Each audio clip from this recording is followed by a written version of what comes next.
why a broken life can be your greatest gift. There is a story in Zen Buddhism about a monk who carried an old, cracked water pot. Every day he would walk down to the river, fill the pot, and carry it back to the monastery. But because of the crack, water leaked out along the path, leaving a trail behind him. One day, a young disciple asked him why he didn't just get a new pot. The monk simply smiled and pointed to the side of the path where wildflowers had begun to grow, nourished by the water that had leaked from his broken pot. Without the crack, he said, this beauty would not exist.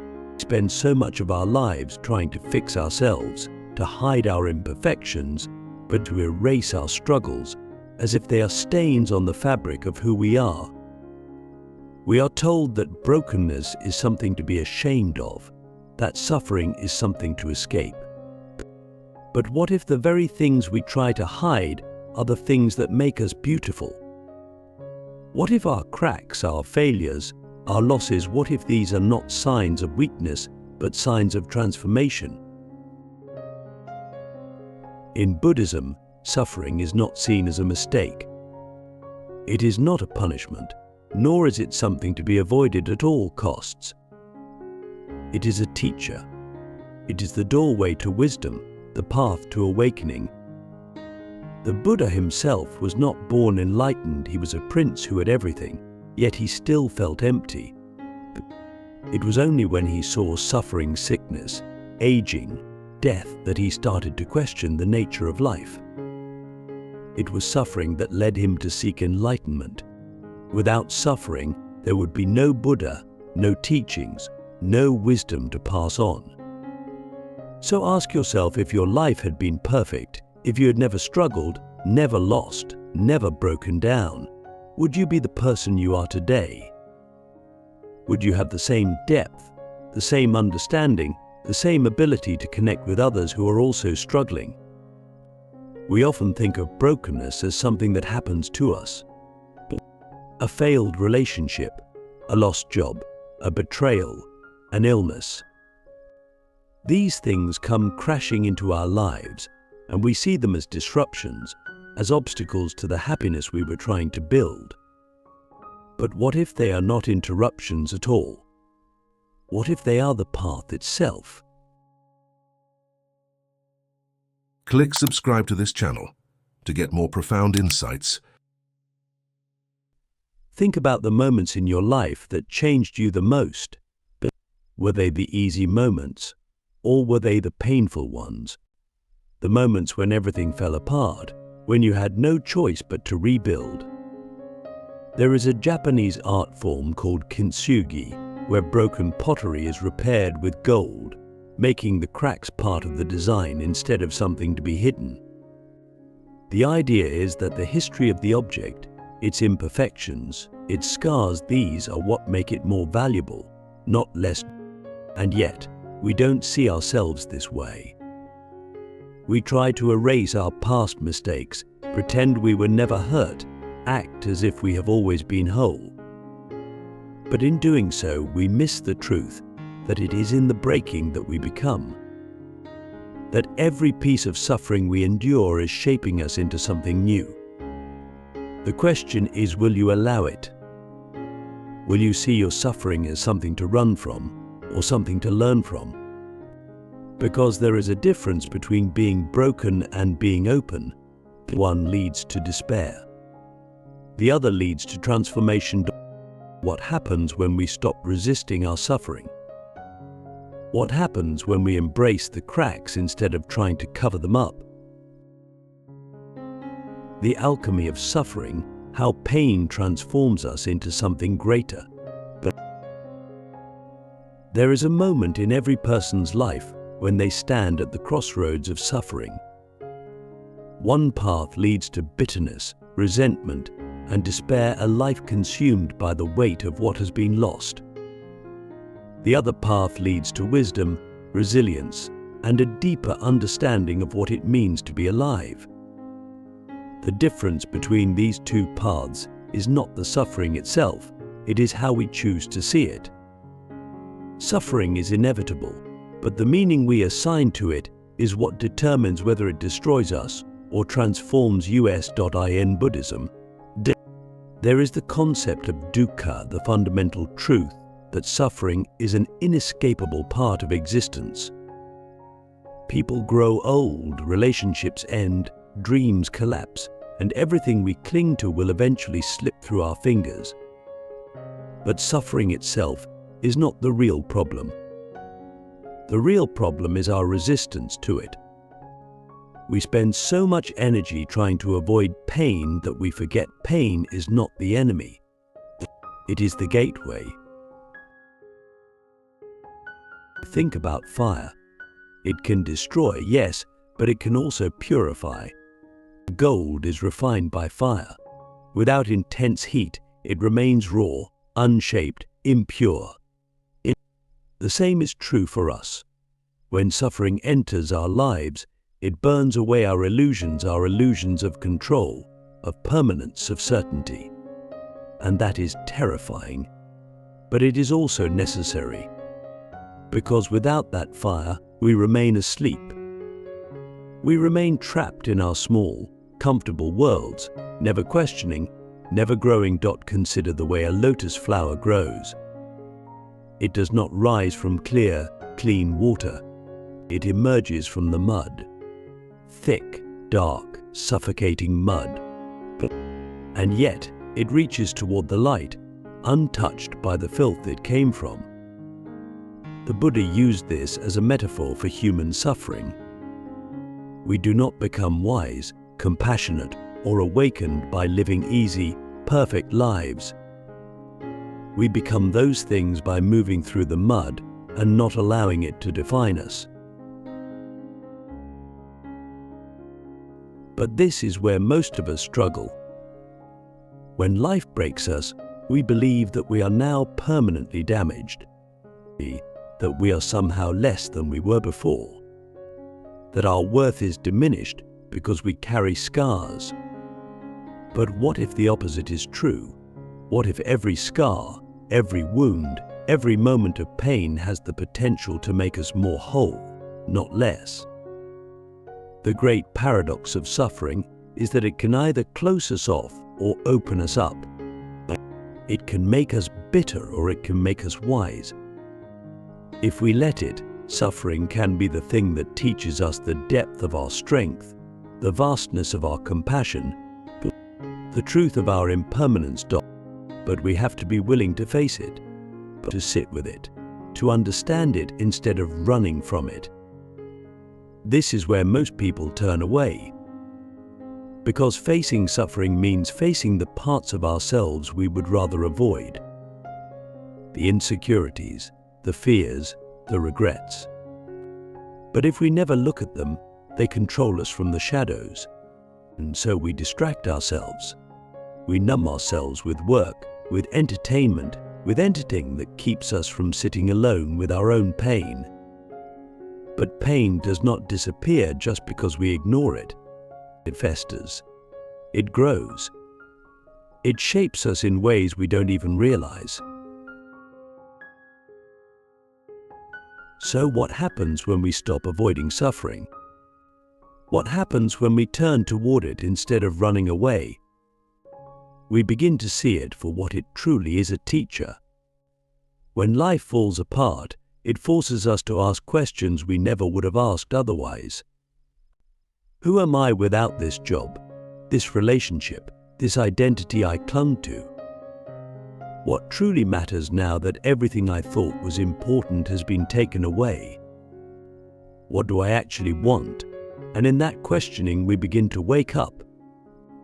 We begin to strip away the layers of false meaning we have built around ourselves. We stop chasing things that never brought us real happiness. We stop living for validation, for approval, for things that were never truly ours to begin with. Think about the most profound moments of wisdom in your life. Did they come from comfort, or did they come from struggle? Did you learn strength from things going your way? Or did you learn it when everything fell apart and you had no choice but to keep going? The truth is, suffering is the birthplace of transformation. But only if we allow it to be. Only if we stop seeing it as the end and start seeing it as the beginning. So, what happens when we stop resisting suffering? When we embrace it as part of our path rather than something that derails us from it, we begin to understand something that changes everything. We are not meant to stay the same. We are meant to break, to fall, to change, and to rise again, stronger, wiser, more awake than before. But there is still one final layer to this. What happens when we not only accept our suffering but learn to find beauty in it? What happens when we stop seeing brokenness as a flaw and start seeing it as a masterpiece in progress? The beauty of imperfection, how brokenness becomes art. In Japanese culture, there is a concept called wabi-sabi, the acceptance of imperfection as a form of beauty. A cracked teacup, an asymmetrical vase, the weathered pages of an old book, these are not seen as things to be discarded, but as things that hold a deeper, richer story. The cracks, the wear, the flaws, they do not lessen the value of the object, they enhance it. They give it character, history, depth. And if we can see this in objects, why can't we see it in ourselves? Why do we believe that our own cracks make us unworthy? The truth is, our brokenness is where our humanity is revealed. It is where we become real, where we become raw, where we become something more than just a carefully curated image. Think about the people who have impacted your life the most, the ones who made you feel something deep, something real. Were they the ones who had never struggled? Or were they the ones who had known pain and carried it with grace? The ones who had fallen and risen again, their eyes filled with the wisdom of having walked through fire and survived. We connect through our imperfections, not through our perfection. We relate to each other's struggles, not each other's victories. When someone shares their pain, their fears, their losses, we do not turn away, we lean in. Because we see ourselves in them. We see our own struggles reflected back at us, and in that recognition, we find comfort. We realize that we are not alone, that suffering is not a personal failure but a universal experience, that every person we meet is carrying unseen battles, unspoken griefs, hidden wounds. And yet we hide our own.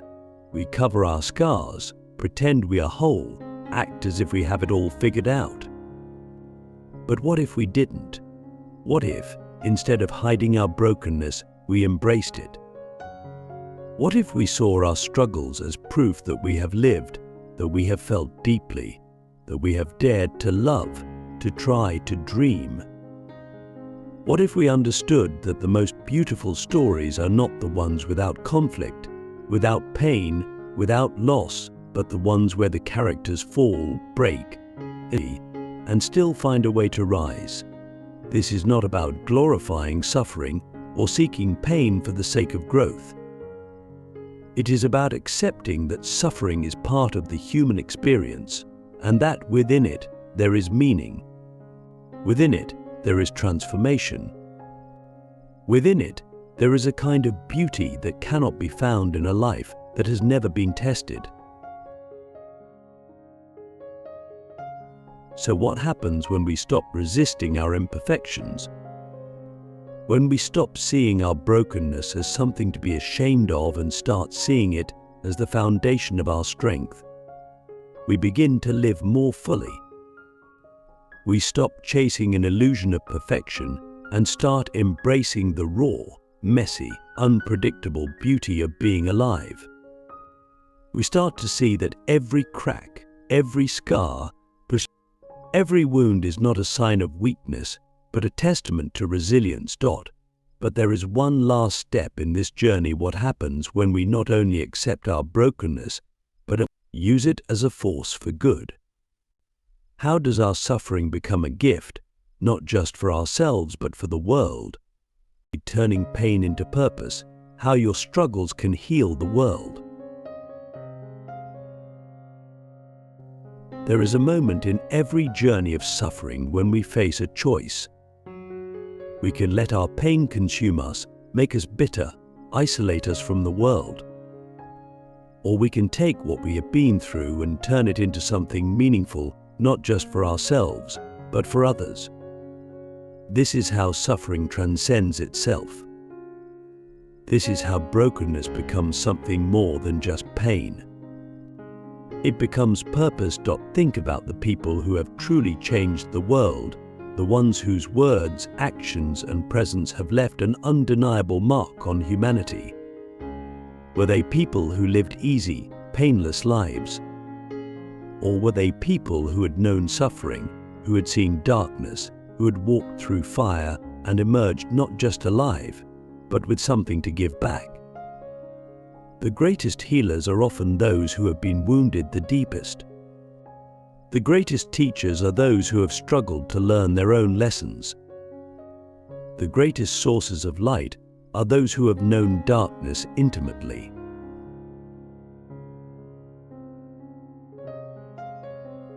When we suffer, we have two instincts: to turn inward, closing ourselves off from the world, or to reach outward, using our pain as a bridge to connect with others. The first path is easier.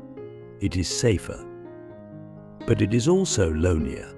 Pain kept inside turns into resentment, into numbness, into a weight that drags us down. Pain shared, pain transformed, becomes something else entirely. It becomes a gift. It becomes wisdom. It becomes a way to help others who are walking the same path. Buddhism teaches that compassion is not just about kindness, it is about understanding suffering. True compassion is born from recognizing the struggles in others, because we have known them ourselves. It is easy to feel sympathy from a distance, to offer words of encouragement without truly understanding the weight someone else carries. But when we have suffered, when we have felt the depth of pain ourselves, our compassion becomes something deeper. It becomes real. It becomes a force that can heal. And this is where the beauty of a broken life reveals itself. The cracks, the struggles, the losses, they are not just personal burdens. They are the very things that allow us to connect, to empathize, to lift others up. When we share our pain, when we turn our wounds into wisdom, we give others permission to do the same. We remind them that they are not alone, that suffering is not a personal failure, but a shared human experience. Think about the moments in your life when someone's words, someone's presence, someone's understanding saved you. Chances are, it was not because they had perfect, easy lives. It was because they had walked through their own darkness and could meet you in yours. Their suffering had given them the ability to hold space for yours. And now, the same is true for you. Your suffering is not just yours. It is a key, a light, a bridge. It is something that, if you allow it, can become the reason someone else feels understood, feels seen, feels like they can keep going. So what happens when we stop seeing our suffering as something that happened to us and start seeing it as something that can serve others? Everything changes. Our pain no longer feels meaningless. Our struggles no longer feel wasted. Because we see that even in our darkest moments, something was being shaped within us, something that one day would become a source of light for someone else. And that is the final truth. A broken life is not a wasted life. It is a life that has been tested, refined, and deepened. It is a life that has the power to heal not just itself, but the world. The only question is, will you let it?